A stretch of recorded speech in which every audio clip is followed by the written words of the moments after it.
all set? Well, I must say that must be a new record. Well, I think I'm actually looking forward to work today. Good. Have a good one. I will. Thanks to you. I love you. Me too. Have to go. Work. Oh, wait a minute. Can't forget Ted's wallet. Are we finished talking about lawyers yet? Miss Henderson is a very nice person. Stop scowling. I would if you'd stop planning to leave me. Ted, a will is a legal technicality. It is not a portent of doom. Let's not get back into that again. You are Ted Orsini, and I will keep saying it until you believe it. I wish words were enough. Your memories will prove it. When I'm 50? No, it's beginning to happen already. Oh, sure, in fits and starts, little glimmers. I mean, half the time I can't make sense of it. Darling, could we talk? Now, this man's face, the man who abducted you long ago.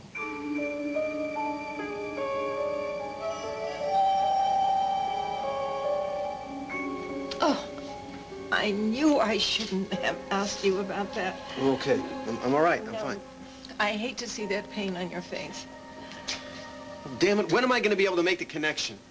Give it time.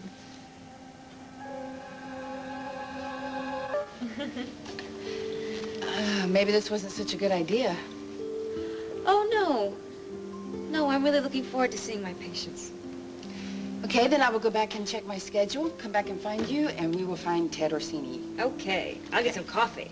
Coffee. Can you believe her? I'd be embarrassed to show my face. She slapped her ex so hard, I thought his jaw was broken. She's got to be crazy. Would you trust her with your kid? Are you kidding? No way.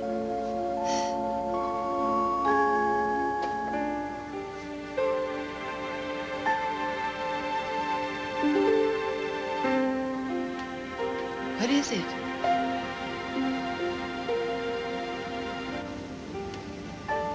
I'm not sure.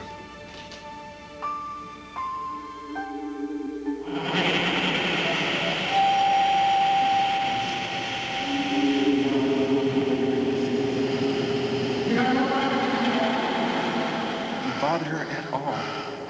I will kill you. What's wrong? What did you remember?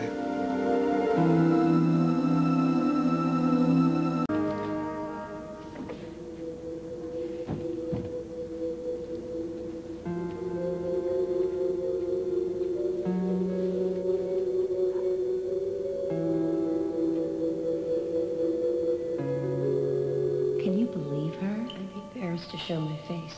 She slapped her ex so hard, I thought his jaw was broken. She's got to be crazy. Would you trust her with your kid? Are you kidding? No way. Hey, Dixie. How you doing? Really want to know? Well, I wouldn't ask if I did. Well, sometimes I'm up and sometimes I'm down. Sometimes I have hope and sometimes I'm being sucked down a vast pit of despair.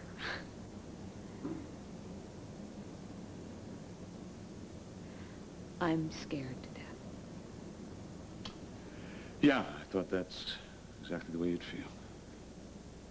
Listen, anybody who has been through what you've been through would be a fool not to feel angry and anxious, but it doesn't mean that you're losing your mind. I hope you're not starting to doubt yourself. Dr. Tolan was very encouraging. Well, Dr. Tolan says you're a sane and stable parent, and you are, Dixie, believe it. But will the judge? Well, I think Dr. Tolan's testimony of her psychiatric evaluation of you will go a long way toward convincing that judge, yes. I wish I could believe that. Dixie, you're all right. You're okay. You just have to accept that. Very sweet, Jack. I guess I just don't understand what's going on with me right now. I mean, everything is... It's not like last summer, what's happening to me. I mean, I don't feel crazy at all. That's great.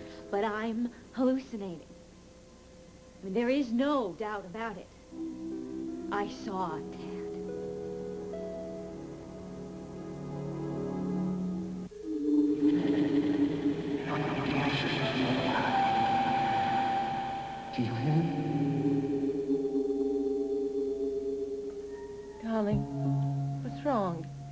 Did you remember something? Nothing. Tell me. I keep seeing his face. The man who abducted you. I don't know. I just don't know. It feels like he's after me. No, he's after a woman. He's after a woman that I'm supposed to protect. What woman? The one I've been trying to remember.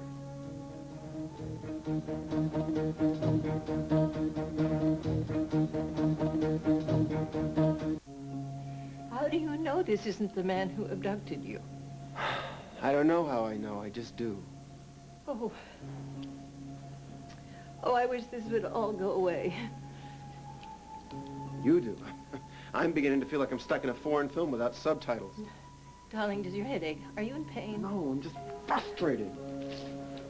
I feel if I could just concentrate enough, I could come up with some names, you know? Now I got these stupid images. Well, let's talk through this. You see the man's face. Are you afraid? No. Angry. Wait a minute. I see his face. I see his face. That's it. I'm looking directly into his eyes. As an adult, not as a child looking at an adult. You feel anger. Absolutely. But it's more than that. It's about her. When I look at him, I get an overwhelming sensation. Describe this sensation. I don't know. It's like I do anything to keep him away from her. It's like he wants to do her some kind of harm. And this is the woman you've been remembering. Yeah. I know what it is. I'd kill him to keep him away from her. It's as if anybody came in this room after you. Mother, I wanted to kill this person, whoever it was. I wanted to kill him, and I would have if I could. I know it. Darling, calm down. I don't think you should talk anymore. I can't stop thinking about it. It's incessant. It's like a dream that just goes on and on and on. I can almost see what it is I'm trying to see. Or whoever it is going to step into the light or around a corner, around a door. But some of these things, you see very clearly. Sure, a face. His face, her face. I still don't know who they are. But you know how you feel about them. Oh, yeah. Him I want to kill. And I do it for her in a minute. And that's the connection. I loved her, Mother. Whoever she was, I really loved her. So if I'm hallucinating, if I'm seeing Tad, doesn't that mean that I'm even worse? Well, Dixie, I'm not a psychiatrist, but I have heard enough of them testify in court that I think I can tell you one thing for sure. I was afraid to ask what? No. You'll be glad to hear this, I think. Sit down. When somebody is worried about their sanity, and they try to go out and do what they can to fix it, that is normally a pretty damn good indication that they're okay. That makes sense. And I would like, more than anything else in the world, to believe that for Junior's sake. But I keep coming back to the same question. How can a sane person be hallucinating somebody who is dead? Maybe it's not an hallucination. What do you think it is? You think it's a ghost? No, I don't think it's a ghost. Look, Dixie, I think maybe you're just seeing what you need to see. You've been through a hell of a lot lately. And it makes sense that your mind would turn to that one person who gave his everything, gave his life to protect you before, Tad. Now, your life is being threatened again. Your life with Adam Jr. is being threatened by Adam, and Tad saved you and protected you in the past. It makes perfect sense that that's where your mind goes, that you think about him a lot. Maybe so much that you actually see him.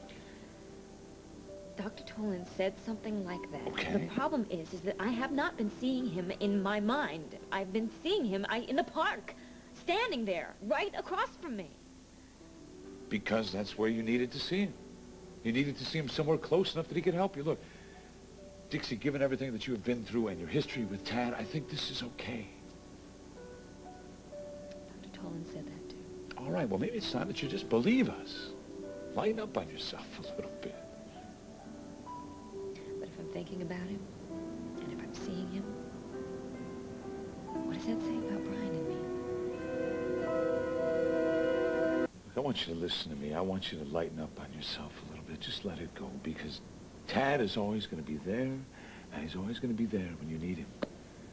He's always going to be with you, Dixie, no matter how great Brian is. I just hate feeling disloyal. Disloyal. Dixie, with a heart as big as yours, don't you think you can care about two people at the same time, huh? Brian knows how I feel about Dad. So what does he think? He says it's okay. All right. Seems. So let go of the guilt. But not the memories. No, keep the memories. I mean, why not? Well, they're the good stuff. Yeah, and even if they're not the good stuff, sometimes we have to keep them. Because sometimes the memories won't let us go. Look, Dr. Tolan has said you're okay, and maybe you should just look at this Tad thing as, I don't know, wishful thinking, whatever, just a one-time aberration. And believe me, it is not going to jeopardize your chances of getting custody of Junior. Do you really think so? I honestly do, yes. I really want to believe that. So believe it.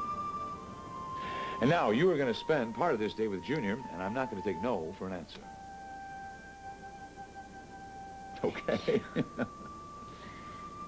Thank you for everything. I wish you weren't so upset about this. Well, I wish I could remember who the hell these people are. Oh. I'm sorry. Behave like a first-class jerk. No more than usual, honestly. Nice one, Mother. No, I'm serious. I continue to drag you through all of this as if it's a breeze for you to be stuck in this stupid hospital bed. I just want you to work this out. No, you got enough on your plate to deal with. After all, being marooned in a strange town, trying to recover, it's not exactly the perfect vacation, is it? I'm doing just fine. Yes, you are. You're doing great. A veritable champion. Darling, I just don't want you to worry about me. Well, see, there I can't control it because I'm inflicted with this curse that all the Orsini men suffer from. We love you so much that when anything goes wrong, we're destined to pine away from eternal worry. Please stop it. I am going to make a complete recovery. And then we're going to move on. And then we'll talk about your future. How? I can't even focus on my past. Right now, I'm just one big kitty head scramble. Well, I wouldn't say that. You wouldn't have to. I just did. Yes. You know what you can do to really help me. Speak. Your wish is my command. Make peace with your memories. Figure them out, unscramble them, follow them wherever they may lead you. How's it going to help you? Because it will give you peace of mind. And then finally, I will have peace of mind. I wish it was just that simple. I just want you to work this out. I will. I promise. I'll try. I don't know how. I mean, I'm concrete on all the emotional stuff, but these people...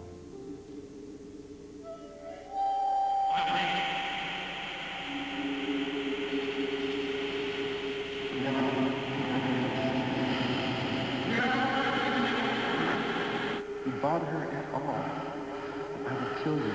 I swear. Dead, Billy. You'll be dead. And I'll make damn sure you feel a lot of pain getting there. Do you hear me?